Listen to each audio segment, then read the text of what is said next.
سەبارەت بەکردنەوەی ترانزیت لە کۆمەڵگاکەمانە ئینشاڵڵا بۆ هەفتەی ئایندا لە ڕۆژی شەمەوە ئەو دەرگا ئاوەڵایە لە مەرزی نێودەوڵەتی پەروێزخان بۆ زانیاری هەموو وڵاتانی هەرێمی کوردستان ئەم مەرزە لە ساڵی 2011ەوە مەرزێکی نێودەوڵەتیە بەڵام ترانزیتی تیان نەبووە و ئێستا خۆشبەختانە دوای ئەو کۆبنەوە چڕۆپڕانی لە نێوان هەردوو لە کراوە هەم لە کۆماری ئیسلامی ئێران و هەم لە هەرێمی کوردستان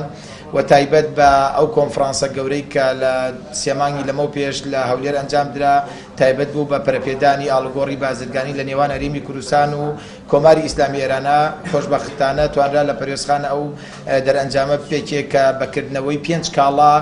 بە ترانزیت لە مەرزەکەمانە ئەویش بریتە لە کاڵاکانی ئۆتۆمبیلی گەورە و بچووکە بە شێوەی شاحینا دێتە ژوورەوە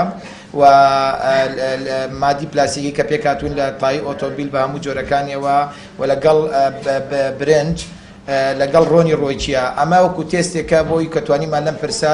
سەرکەوتوو بین ئینشاءڵڵا لە مادەکانی تیژ لە ماوەیەکی کورتە ئەکرێتەوە و